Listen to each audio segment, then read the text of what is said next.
All right, homework. The map, you notice on the back has all the information, and sometimes you have to cram it in there, but that'll be done Monday when you get back. And once again, maps, you want maps.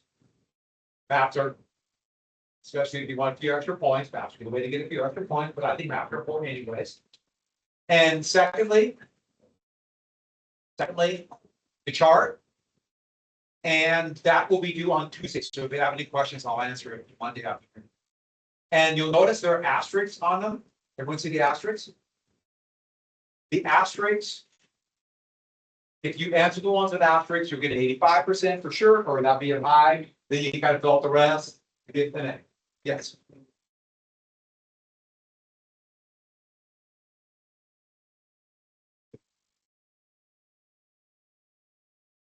I'll give you the movie. And one thing to assume, remember Total War, they jump right in on Total War right away. There's no hesitation. Convoys going, bombing of civilians will happen. The first mass bombing of civilians in World War II happened even before the war. They started Shanghai or Germany, and then Warsaw right after the invasion of Poland. So it just immediately started Total War. Okay, we got to Melbourne, right? Who was elected in 1928 defeating Al Smith? And Al Smith, part of the reason he lost was his voice and anti-Catholic bias, which kind of fit together. They really do coincide. So let's get to Mellon. Mellon's, do we get India Mellon at all? And he was the Treasury Secretary of all three Republican presidents in this era. And his idea was letting the market sort it out. What do we call this? Laissez-faire. This is laissez-faire. Let the market sort it out. Now, that also meant, that did not mean, I'm sorry, did not mean there would be no government aid. Huge government aid, but geared to help as he sought the market. And I told you he was very wealthy. I told you he made his money the old-fashioned way, right? Inherited it, yeah. And so he's very intensely social Darwinistic, with the idea being those who dominate the market are naturally superior, and we should gear government policy towards them, aka government policy to people like Andrew Mellon. And this is supposed to be his economic program. See the Andrew Mellon patch. I'm sorry.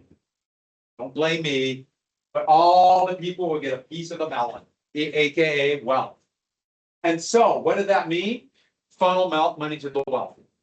Government programs should be designed to enrich the rich, comfort the comfort.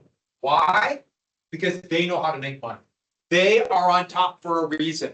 Mellon is rich because he knows better. Why would you give money to somebody who lives in a cardboard box by the river? Because they don't know how to make money, right? Mellon knows. I'm telling you their argument. I'm not saying you have to agree or not. That is, yeah. Also, what's a big proposal? Massive tax cuts. 21 was big, 26 unprecedented tax cuts. So the highest marginal income tax rate during the war went to 73%. Nobody paid 73% of their income. That's not the way marginal taxes work. But it went all the way down to 25. It was a huge tax cut geared to the very wealthy. In fact, to give you an idea of what happened, Andrew Mellon's 1926 tax cut, he wrote the bill. Then a Republican ally in Congress presented it to Congress, gave himself a tax cut of $800,000 a year. That's about 20 million today. Now, and that's on top of the money he makes in speculation, the money he makes through his oil industry. That's just, he had to pay that much less in taxes. That also gives you an idea how wealthy he was. So not bad to write your own tax law. But he would argue, now I know what to do with it. And to give you an idea how this changed, in 1924, there was a proposal. Remember I told you the veterans got home and they got nothing? Well, they got $100 and a suit. And then good luck. Got a suit. Well, good luck. There was a proposal for a bonus bill after the high unemployment of veterans. And the bonus bill would give them a couple $1,000s in 1945. You get the point about that? when they're near the age where they can't work. There's no other aid for retirement, so this little bonus. Would he be for or against this? Absolutely 100% opposed. Absolutely. Anti-aid to the vets. Why? Because first off, that would require taxes, and that he wants tax cuts for the very wealthy. And secondly, that raises wages. If veterans are a little bit more secure about their future, they'll be more likely to bargain for higher wages today. So any aid. Now, if this would have went to just the very wealthy veterans, he would have been for it because they know what to do with the money. They would have wasted it away, and it would have raised wages. Don't forget that point of view of social Darwinism. To give money to average people, they will just drink it away. Remember that argument? We talked about that, which is a very common argument. So let's get to trickle down economics. And it's going to be a table. It's going to start here and go down. And there's a pro-business Cooley, check an American business, sound as a dollar. So they didn't hide where the money went through the 1920s. This wasn't, we'll give it to producers or entrepreneurs. No. When Mellon was talking, we're going to give it to the wealthy because the wealthy have proven they're wealthy for a reason. They know how to make money. They know how to bring prosperity. So what do? You put money in their hands through, okay, the arrow should have went this way. Just give you, there's a long bit. Through government action. Now, we're going to make a list of the things government's going to do, so not a big deal, but through government action. And what will they do with that money? They will be the ones who know where to invest. They will start businesses. They will invest in new innovation, be creative, show initiative, entrepreneurship, and they will increase production, or using the economic term I want to use here, supply. Supply will go up, aka production. So they'll take that money. So the wealthy are incredibly wealthy. But the idea is to have a little bit more money and the freedom to invest the way they want. They will invest in business because they know the ways to make wealth. Yes. Say it again. This one, it should be government action. This one.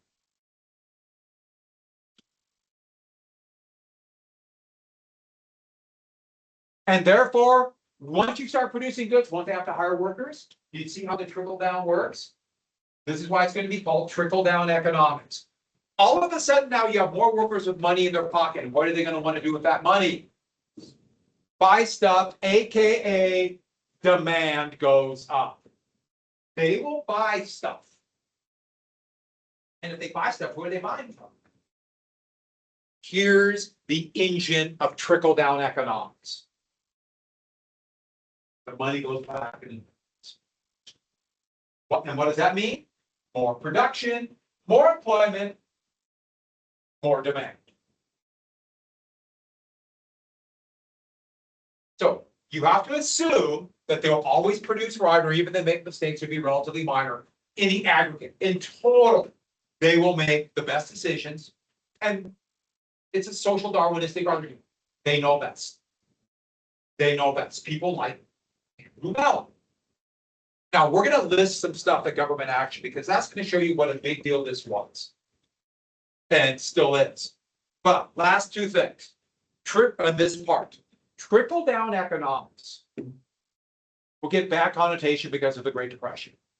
So it's soon going to be called supply side. Why? Because we're helping the suppliers. And this is going to get to one of the first economic laws. Supply creates demand. You build it, and that will bring prosperity. You build it, and it will create jobs. You create supply, and you get demand. That is the engine of trickle-down economics. And I should add, there would be production in the 20s. The size of the economy did grow. More wealth did come in. So, there are arguments. Of course, you could say the same thing about the other style of economics, and there are going to be problems with both. But That is the engine. What are we today? President Trump is intensely conservative.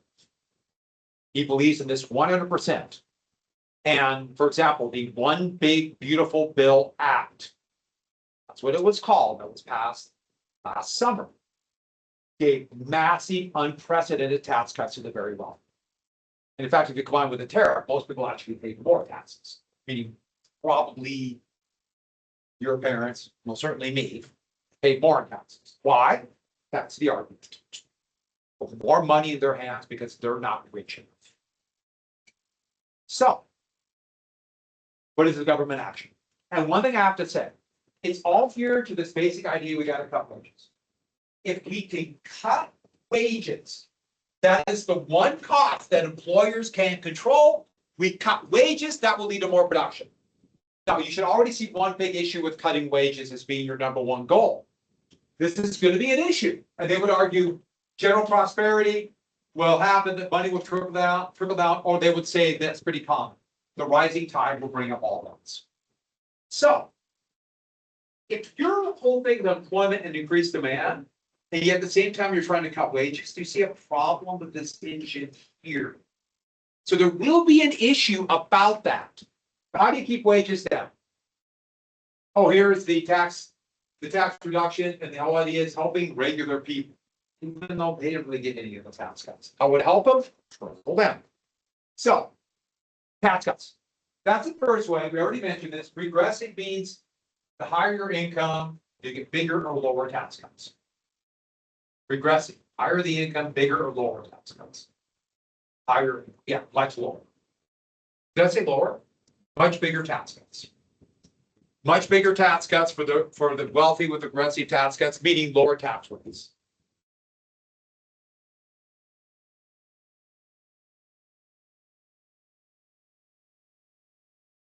And also playing with the tax codes to make sure like the income that only wealthy people get, capital gains for the most part, are taxed. Things like that. Next, anti-regulation. Remember the progressives are all about regulation? So this is anti-regulation. What's the biggest one? What's another word for monopoly? So no antitrust. There's antitrust laws, and the progressives did kind of enforce them, no more enforce. Also, no regulation of the stock market. So it encouraged speculation. Why encourage speculation? That would put more money in the hands who can afford to speculate, aka the very wealthy. There's a few more. Remember product safety or worker safety. And then by the 1960s, environmental regulations, none of those. All those regulations are a cost. They increase the cost and therefore take money out of the hands of the suppliers. So if there's no worker safety laws, that's more money, more production. No environmental regulations, more money for production. And we are very conservative today. There's basically no more environmental regulation. They fired most of the people inspecting food or medicine. They're gone. Why? Their argument would be this. That means more money in the hands of the producers, the very wealthy, and they'll produce. Anti-union. Remember the Red Scare? That was all part of it. You break up unions, that lowers wages. And we can see it today. President Trump is intensely anti-union, anti-labor. Next, no safety net. The safety net is a term given to help people if the economic system breaks down. If there is high unemployment in a field, a certain like market, or like a whole section of the country that might be an economic ruin, like the entire farm economy, especially the Great Plains during this era. In the early 2000s, when you were born, the Midwest, this area just absolutely just and so how do you deal with that kind of area or nationwide economic disaster like the last financial crash or COVID, things like that? That's a safety net. You remember the term for an old age pension that everyone gets in the United States? Yeah. So no Social Security. Conservative economics is completely opposed to Social Security. President Trump, his program is for a big cut in Social Security. We're going to get about 20 5% cut in Social Security in about 5 years. Cut to people in retirement, and maybe they don't realize what's coming down the road out like a steamroller. That's a big cut. Here's the deal. You can see how that affects people who are retired or near retirement. Could be anyone in this room. But that's a big cut. So that means your retirement will be less secure, more difficult. Higher chance of talking. Okay. Okay, we get that. But how does that affect you? If your future is less secure, you better take whatever job you can get. Did everyone catch what I just said there? And if you got to take whatever job you can get, are you going to complain about wages? And so if there's no secure retirement, what does that do to wages? You catch that? So yeah, people are retiring, it's a big deal. Yeah, they actually have a fun name for the big cut that's coming. They call it a haircut. No healthcare. I put that in orange because healthcare really wasn't that big of a deal yet, because most people, yeah, sure, if you got to 4 or 5, you're gonna live to your 70s. There was a lot of issues with healthcare. But antibiotics are just done. And you can just see everything change with antibiotics. And all of a sudden, healthcare became not only effective, but expensive. Same deal. If you have some kind of national healthcare program, national healthcare insurance or national healthcare system, like insurance like Canada, system like Britain, everybody, every other, industrialized country has that except the US. If you don't have access to healthcare, that drops wages. Because you'd be very scared to go get a different job if you don't get help. So it drops wages. We have a unique system where most working people have healthcare, they give it. It's part of my pay. It's a big hunk. So instead of getting about $1,100 a month in pay, it all just goes down. So it's a big cut in pay.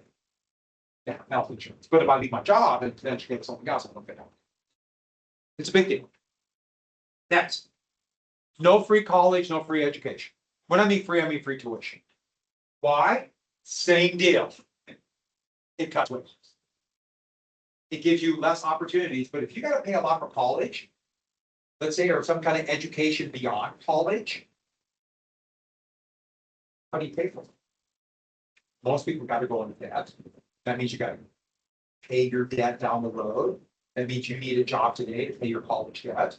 Can't be too picky, can you? You can't complain, you gotta pay your rent. Almost 40% of Americans right now are without college.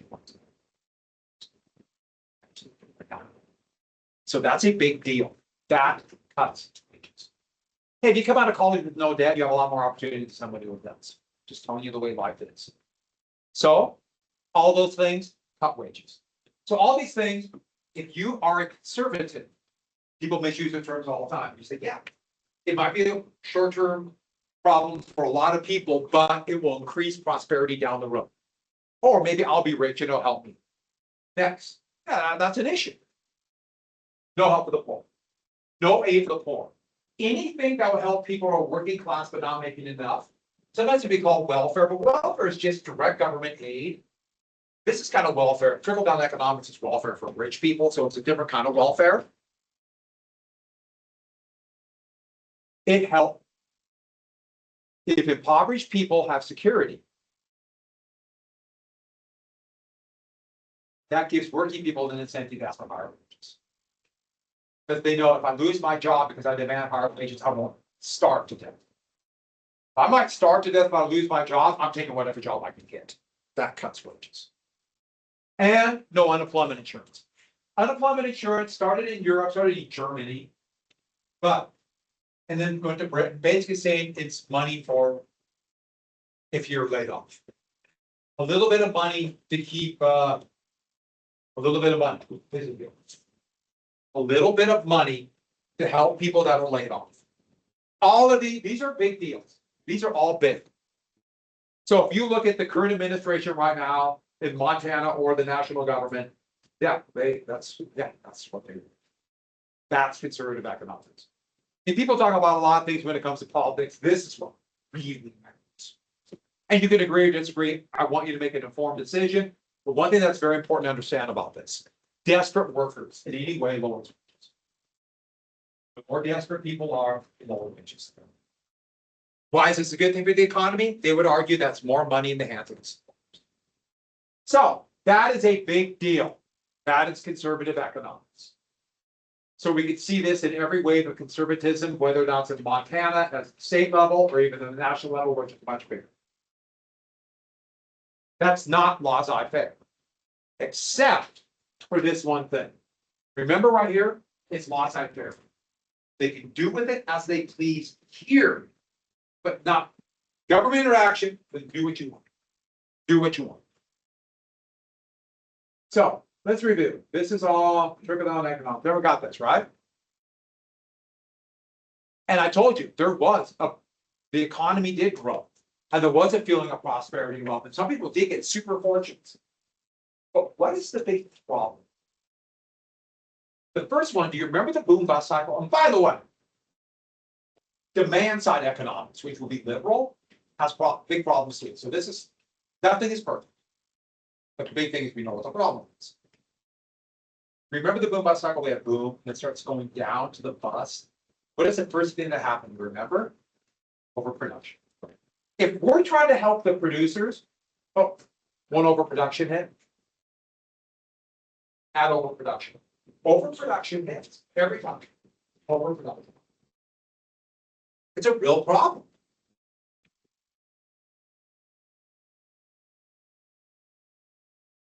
And one more thing. Do they have to build factories?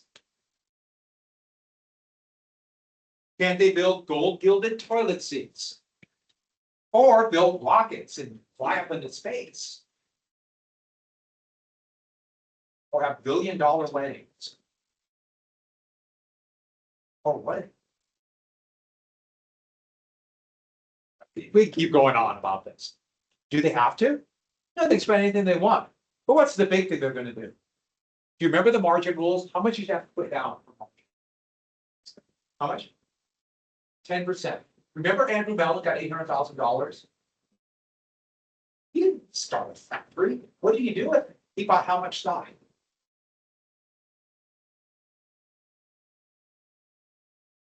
Yep, $800,000 tax cut. $8 million worth of stuff. So what happens? Isn't it easier just to speculate? Speculate. Starting a business is hard. Speculate, get rich. Problem with that is then money doesn't really circulate down. It's speculated. Oops.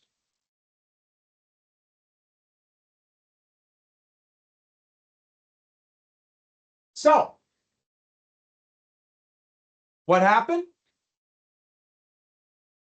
One more thing. They're not speculating. That means they're not building factories. They're trying to get rich off investment. That means the money's staying here. And the biggest issue with trickle-down economics, and now they would argue this is a benefit, is inequality of wealth. And they would argue, hey, if we have inequality of wealth, won't that encourage people to work harder?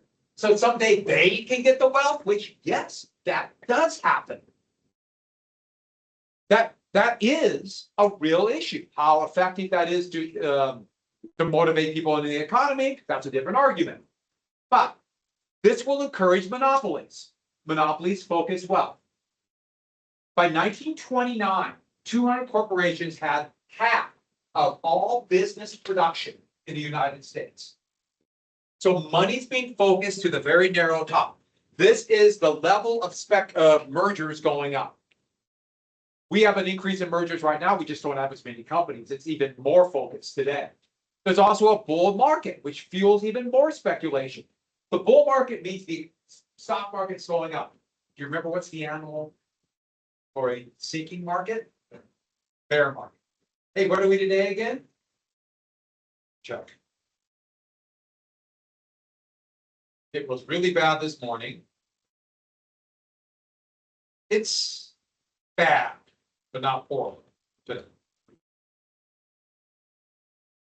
People are praying that the war ends.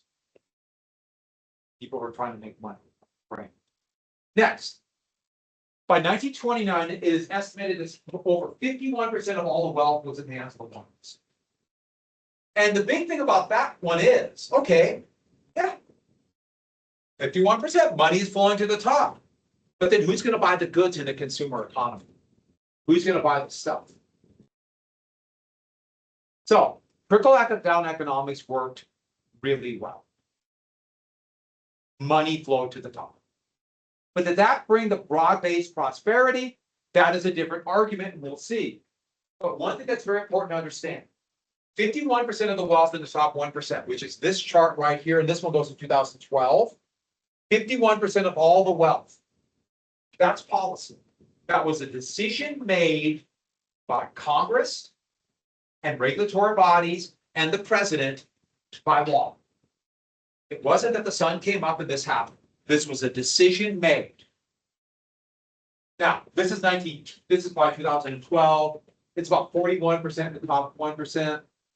We're about 60% of the wealth in the top 1% right now.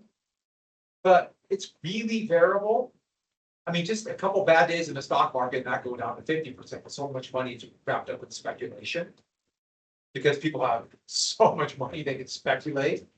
But we're more unequal today. Why do I say that's policy?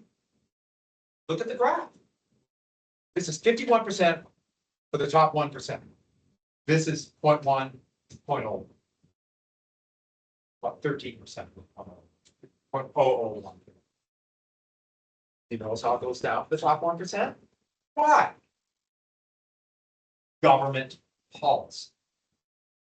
The policy was to put more money in the hands of working people for more broad-based prosperity. And that went on from there all the way to 1980, then you start seeing it going back up. One important thing to understand, this world, and frankly, the world we're in now, it's different. It's different for you than people who grew up in this world. There's a lot more wealth around the ring. I should have. That's what I learned. So I have different roots. I know I grew up in Miles City. I grew up in Miles City, which is already a much different, you could even imagine the mean streets of Miles City. But don't forget, when you talk to old folks, they grew up in a different world. Just as they should not forget that you are growing up in a different world than they did. College was a lot cheaper for them. Just tell me. That's policy. So, what were the results? Well, the results were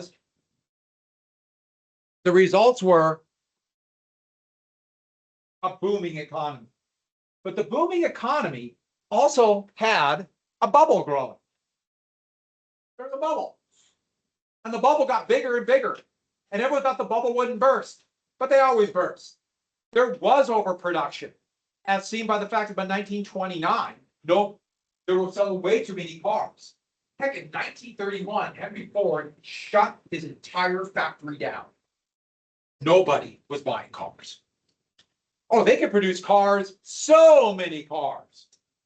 He had more money he knew what to do with, but nobody was buying. And there was massive, unprecedented speculation. What was the speculation? And two big things. First one, in 1927 was a massive Florida real estate boom. A massive one. So, 21, people got their tax cuts.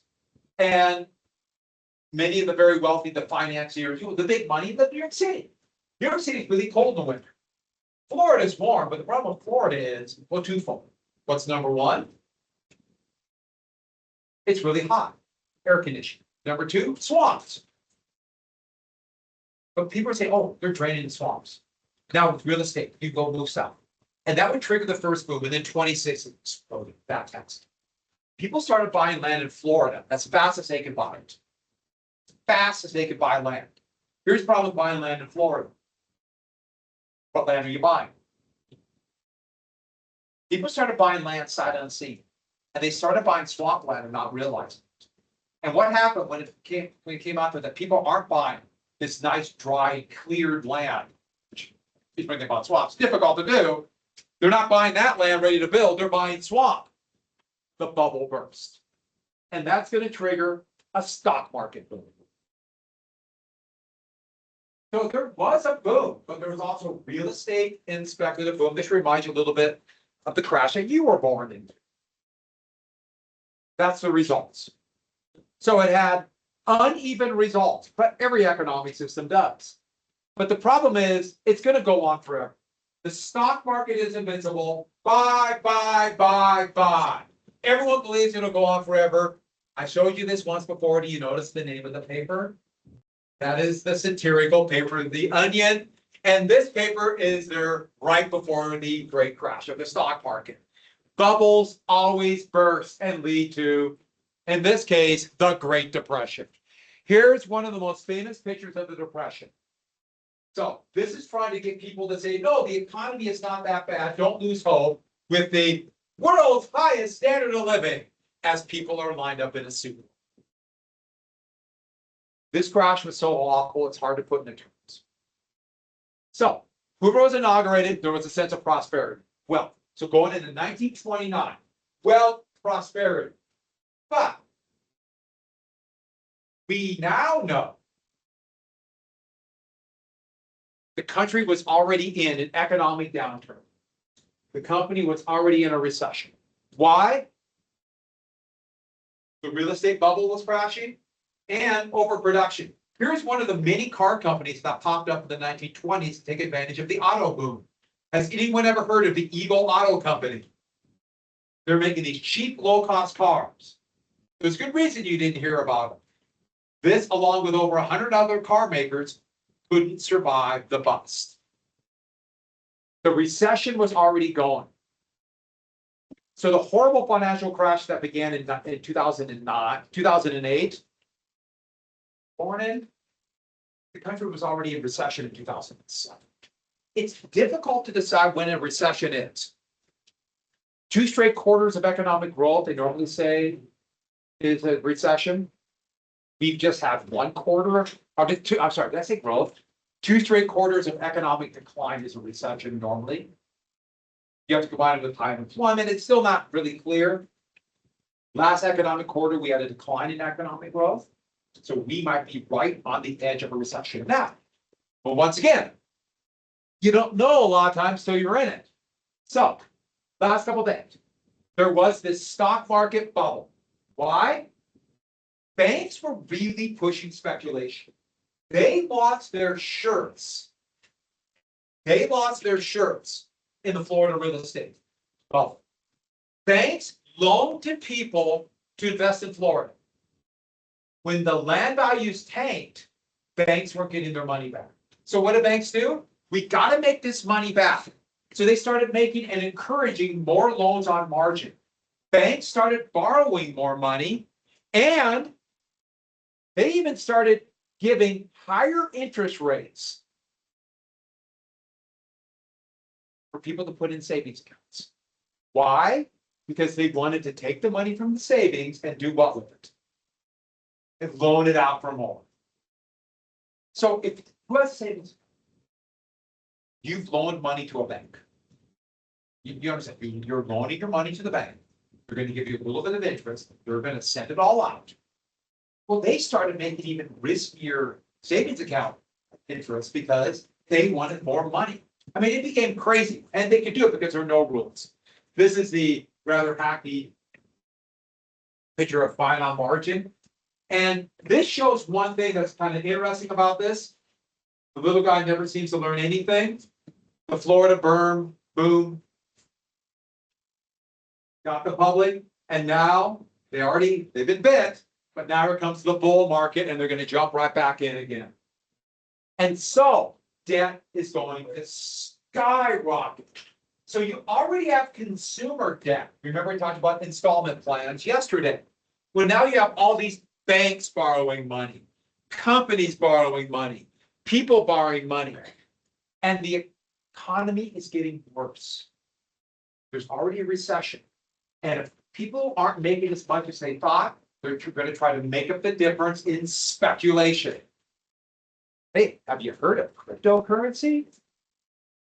That's what's that is, that and organized crime. So we're coming to the stock market crash.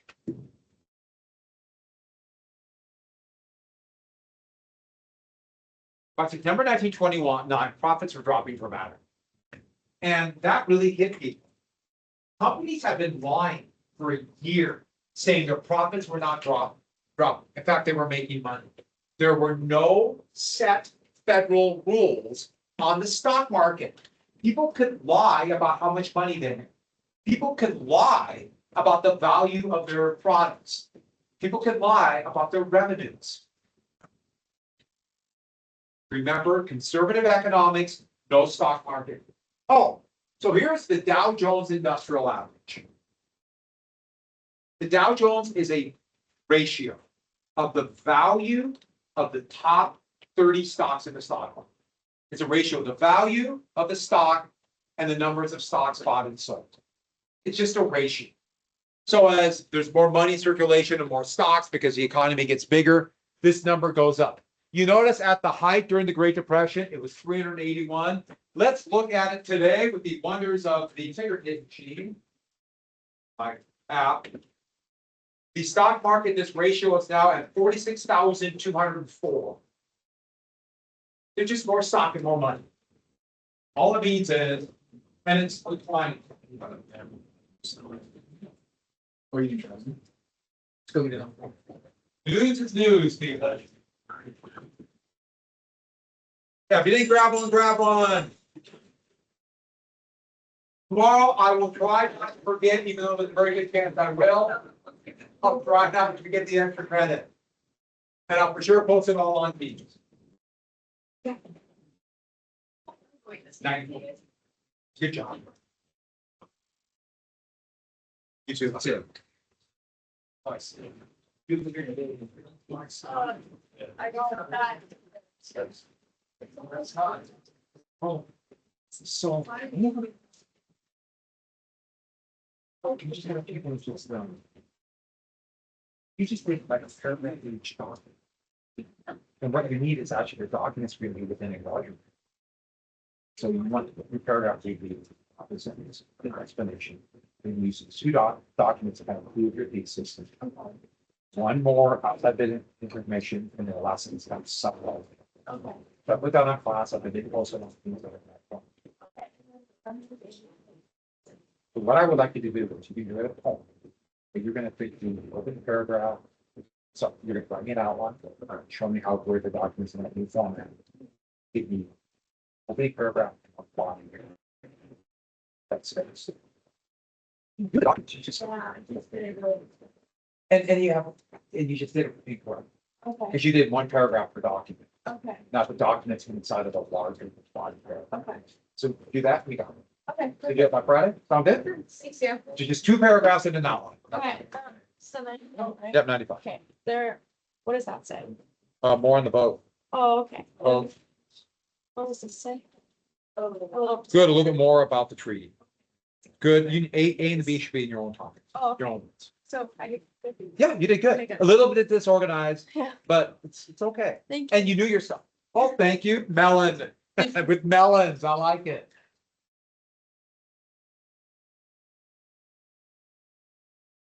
Everybody, I know what you think. I give too much. Okay. I have No, gifts. It's okay though. No, I love to see your faces when you come in and get them. It's like Festivus morning. Yeah, again. Everyone grab one of each. One of each. I will explain. It's like Festivus morning. I'm going to 3 calls. And I'm Oh, trying Zach, to okay. get my mom to let me go to college. I will explain it. I will explain it. I did. How did I get so far behind? You always give me the one I love for. I am blaming cash. Why? It's your fault. You admit it? Yeah.